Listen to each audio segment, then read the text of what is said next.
आयुष के पापा के लिए लाई थी, ये सिकुड़कर आयुष के नाक का हो गया है। हमारी खूबसूरत साड़ी का तो रंग ही उड़ा दिया। इसीलिए अपनाए सही डिटर्जेंट, 2 डाला का एडवांस फॉर्मूला जो दे कपड़ों को नई चमक और साथ ही सिकुड़ने से बचाए, चले ज्यादा और पैसे बचाए। इसीलिए अब से जो धोए। पाकिस्तानी लड़ाकू विमानों ने बम बरसाए, रात को सो रहे लोगों पर हुई बमबारी। बमबारी में 30 लोगों के मारे जाने की खबर।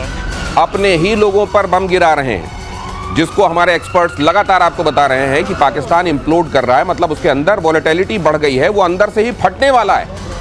वो बलूचिस्तान हो, केपी के हो, इन तमाम जगहों पर विद्रोह इस कदर बढ़ गया है कि अब सोचिए अपने लोगों को जेट से बम बरसाकर कंट्रोल करना पड़ रहा है इनको। वहां पर 30 लोगों के मारे जाने की खबर है। इसका मतलब ये कि हाथ से बात निकलती चली जा रही है।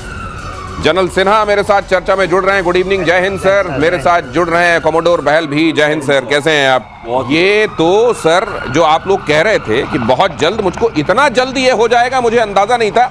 ये तो देखिए ना, जेट को बम बरसाने पड़े वहां, मतलब स्थितियां बहुत खतरनाक। देखिए, कोई भी एयर पावर को अपने लोगों को यूज नहीं किया, आज तक कोई नहीं किया। ये एक देश है जो अपने ही लोगों के ऊपर में, और J-17 6 ग्लाइड बॉम्ब आपने सुना है? कोई भी अपने देश के लोगों को मारने के लिए, और 30 लोगों को आप बोल रहे हैं, उसकी संख्या बहुत ज़्यादा होगी। पूरे के पूरे विलेज को उड़ा रहे हैं। और कहाँ कर रहे हैं? खैबर पख्तूनख्वा में। वो पूरा का पूरा जो बॉर्डर है, चाहे वो वजिस्तान का है, फाटा का है, साउथ वजिस्तान का इलाका, वहाँ कर रहे हैं।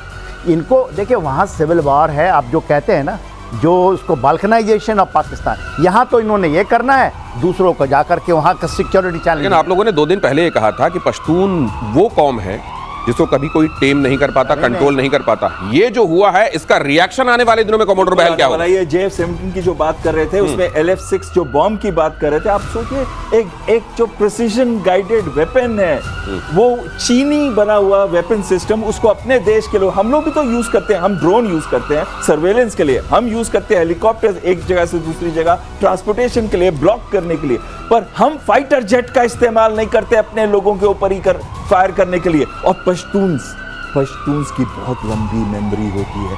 पश्तून्स को तो ब्रिटिशर्स भी कंट्रोल नहीं कर पाए। आज तक कोई ऐसी कौम नहीं है जिसने अफगानिस्तान को कंट्रोल किया। तो आप ये कह रहे हैं कि आने वाले दिनों में बहुत बुरी तरह ये काउंटर प्रोडक्टिव होगा इनको? बिल्कुल, और इसी वजह से शायद वो जो दूसरे कौमें हैं, इनकी लश्कर तैयबा और दूसरे जो ऑर्गेनाइजेशंस है टेररिस्ट को, उनको इस जगह पे भेज रहे हैं। जैसे कि हमने कुछ समय पहले अपने कश्मीर के अंदर भी उन एलिमेंट्स को इस्तेमाल किया था जो इन टेररिस्ट को जाके ठोक के आते थे। Terrorist again terrorist, terrorist again terrorist. Okay. कहीं ना कहीं ये आतंकी युद्ध ना वहां बन जाए, लेकिन इसमें भी हार लश्कर तैयबा की होगी, क्योंकि पश्तूनियों को अगर कोई हरा सकता है तो हिंदुस्तानी है और कोई नहीं। इसी खबर का एक्सटेंशन देखिए, जो बात अभी एक्सपर्ट यहाँ बता रहे हैं कि वहां टीटीपी को कंट्रोल करने के लिए इधर से जैश ए मोहम्मद के लोग, हिजबुल मुजाहिदीन के लोग भेजे जा रहे हैं। खैबर पख्तूनख्वा में मुनीर की बहुत बड़ी साजिश। एक तरफ जनता पर पाकिस्तान अटैक कर रहा है, दूसरी तरफ आतंकियों को बचा रहा है। ऑपरेशन सिंदूर के बाद पीओके से शिफ्ट हुए आतंकी कैंप, केपीके में जैश और हिजबुल के आतंकी कैंप शिफ्ट हुए। लेकिन सबसे बड़ी इसमें बात यह सर कि लश्कर के कैंप अभी यहां शिफ्ट क्यों नहीं हुए? इसके पीछे क्या स्ट्रेटजी हो सकती है? देखिए, बात सिंपल है। ये जो कह रहे हैं कि ये ले गए खैबर पख्तूनख्वा में, वहाँ नहीं है। जो ये रिवर जा रही है, इंडस रिवर जा रही है, उसके उस साइड गए हैं। वो इलाका मोरलेस सेफ है। जो यहाँ सोचते हैं कि हम अंडरग्राउंड चल जाएंगे तो भारत का कोई चीज आएगा अटैक, तो वहाँ तक नहीं पहुँच पाएगा, वो उनकी भूल है। देखिए, वो केपी में क्यों जाते हैं? खैबर पख्तूनख्वा को उनको लगता है कि हम शायद वहाँ पहुँच नहीं पाए, इसलिए ये यूज नहीं करेंगे। अच्छा, मेरा आकलन है जो कह रहे हैं, टीटीपी के अगेंस्ट इनका यूज नहीं होगा, केवल इसलिए इनको ये लग रहा है कि सुरक्षित दूरी हो जाएगी, शायद उतनी दूर तक मारना पड़े, क्योंकि इनके स्ट्रेटेजिक एसेट हैं। देखिए, ये यूज करना चाहते हैं, ये जो तंजीमें हैं उसको भारत के अगेंस्ट में अपने निकलना चाहते हैं, जाकर के सिक्योरिटी देना चाहते हैं पूरे वेस्ट एशिया में। तो वहाँ पर न्यूक्लियर बम ये वो करेंगे, हम जाएंगे, क्योंकि वहाँ से पैसे आएंगे। यहाँ पर ये हमें उसको ये कर देंगे, स्ट्रेटजिक है, आप भारत के साथ लगे रहो। और जो टीटीपी है वो करना चाह रहे हैं कि आप चले जाओ वहाँ पर अफगानिस्तान से जाके कुछ कर लो। कुछ एक तस्वीरें सर वॉल पे डालता हूँ, कमोडोर बहल जरा इसको एक्सप्लेन भी कीजिएगा। जैसे इसका ये देखिए, हिजबुल मुजाहिदीन HM313 ये गेट बता रहा है, यहाँ पर बिल्डिंग ये कंस्ट्रक्शन क्या हो रहा है।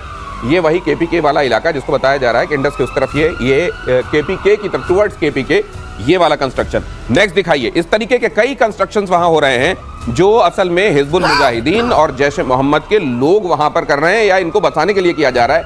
सवाल यह है दो चीजें, एक तो यहां लश्कर अभी तक क्यों नहीं दिखाई दे रहा है, दूसरा अगर इस तरीके से इनको बसाया जा रहा है तो क्या वहां से, क्योंकि यहां तो ये लॉन्च पैड बनाते हैं, यहां ट्रेन करते हैं, यहां इस तरफ भेज देते हैं, क्या वहां ये पर्पस सर्व कर पाएंगे आप? बिल्कुल, बहुत अच्छा पूछा आपने। पहले गलती से मैंने लश्कर तैयबा बोला था, एक्चुअली जैश ए मोहम्मद के ही हैं और खासकर मसूद अजहर के एलिमेंट्स हैं यहाँ पे। और मसूद अजहर खुद भी गिलगिट बाल्टिस्तान में था।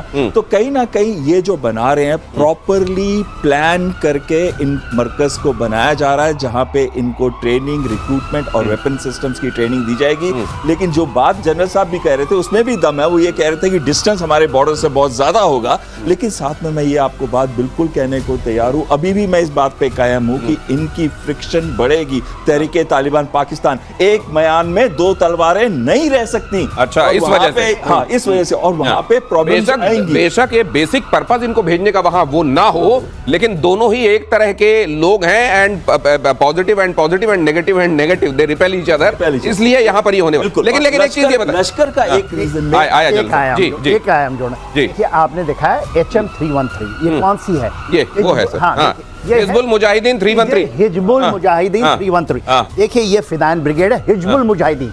ये भारतीय बोलते थे कि भारत सैयद सलाहुद्दीन। हाँ, ये नहीं। हाँ, भावलपुर में जो मरकज है वो है, जो कि जैसिका है, जो मुर्दके में है वो जो लश्कर तौबा का वो वही है। ये हिजबुल मुजाहिदीन है और ये उनके आत्मघाती हैं। ये वहां पर देखिए जनरली वो फील करते हैं कि जो कश्मीरी गए वो हैं, वो उनको दूर बसा रहे हैं, वहां बसा रहे हैं ये। और इसके पहले कोई की मरकज नहीं थी। लेकिन सर ये अकल से इतने ऑपरेशन सिंदूर में हर तरह की मार इनको पड़ चुकी है। एक नेवी वाली छोड़ दें अगर तो, हवाई मार ये खा चुके हैं, ग्राउंड से भी ये मार खा चुके हैं, उसके बाद ये सोच रहे हैं सुरक्षित दूरी हो जाएगी इनके लिए, अंदर जाएंगे। देखिए क्या हुआ था, अंडरग्राउंड होंगे, अंडरग्राउंड इसके यहाँ पे बंकर बनेंगे। बंकर कैसे बना रहे हैं ये लोग? They are going 3-4 storage building, और ये जो जा रहे हैं ये नदी का किनारा है, इसके नीचे बना रहे हैं। देखिए बालाकोट भी खैबर पख्तूनख्वा ही में था, इसके पहले दोनों मरकज वहीं पे थे, चाहे आप लश्कर तोयबा जैसे मोहम्मद वहां थे।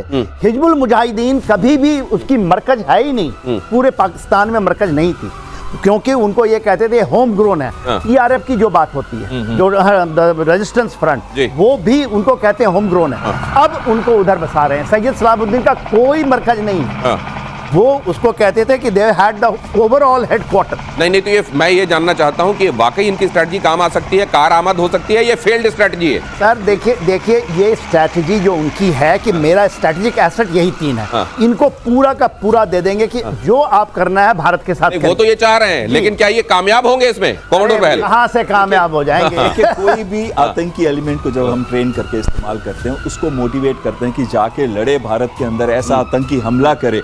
यस, 1-2 सुसाइडल जैसे कि 5-6 आ गए थे, लेकिन ये आज तक क्या सक्सीड हुआ है? क्या भारत टूटा है या भारत को 1000 से ब्लीड कर पाया? लेकिन एक चीज कहना चाहता हूं, ये जो अंडरग्राउंड बना रहे हैं स्टफ, इसके साथ साथ ये रेडार प्रूफ, यानी कि रेडार से भी ये पिकअप नहीं होते, सैटेलाइट से भी पिकअप नहीं होते, और इनको जो विजिबल जो कंडीशंस हैं, इनको इस तरीके से बनाया जाए आसानी से पकड़ में ना आए, कैमोफ्लेज हो जाए, आसानी से पकड़ में ना आए, और कम से कम सतह पर नहीं, सतह से नीचे 3-4 मंजिला इमारत नीचे बसा दें। ये उस तरीके से ये बंकर बनाकर रहेंगे। लेकिन चलिए अभी नहीं, वक्त आने दीजिए, बताते हैं हम कि इसको कैसे फोड़ेंगे। और अफगानिस्तान की पाकिस्तानी नेताओं को चेतावनी, तालिबान प्रवक्ता ज़बीहुल्लाह मुजाहिद ने कहा पाकिस्तानी नेता भड़काऊ बयान बंद कर दें और काबुल पर आरोप लगाने से बाज आए। पाकिस्तान ने कहा था अफगानिस्तान में तहरीके तालिबान पाकिस्तान यानी TTP को पनाह मिल रही है। TTP पर हालिया महीनों में पाकिस्तानी आर्मी पर हमले के आरोप लगे हैं। पाकिस्तानी आर्मी पर हमले के आरोप, और TTP वाले कहते हैं असल मुसलमान तो हम हैं, तुम तो असल में मुसलमान ढंग से बने भी नहीं हो, और तुम अगर मुसलमान बने नहीं हो, लोगों को गुमराह कर रहे हो, तो तुमको मार दिया जाना ही वाजिब है, ये कह रहे हैं ये। और TTP को पनाह मिल रही है अफगानिस्तान में, ऐसा पाकिस्तान मानता है। पाकिस्तान इस समय अफगानिस्तान के खिलाफ तमाम दुष्चक्र बनाने की कोशिश कर रहा है। इसका हश्र क्या होने वाला है? देखिए as per the TTP is concern, TTP पूरा का पूरा देखिए तालिबान है वो,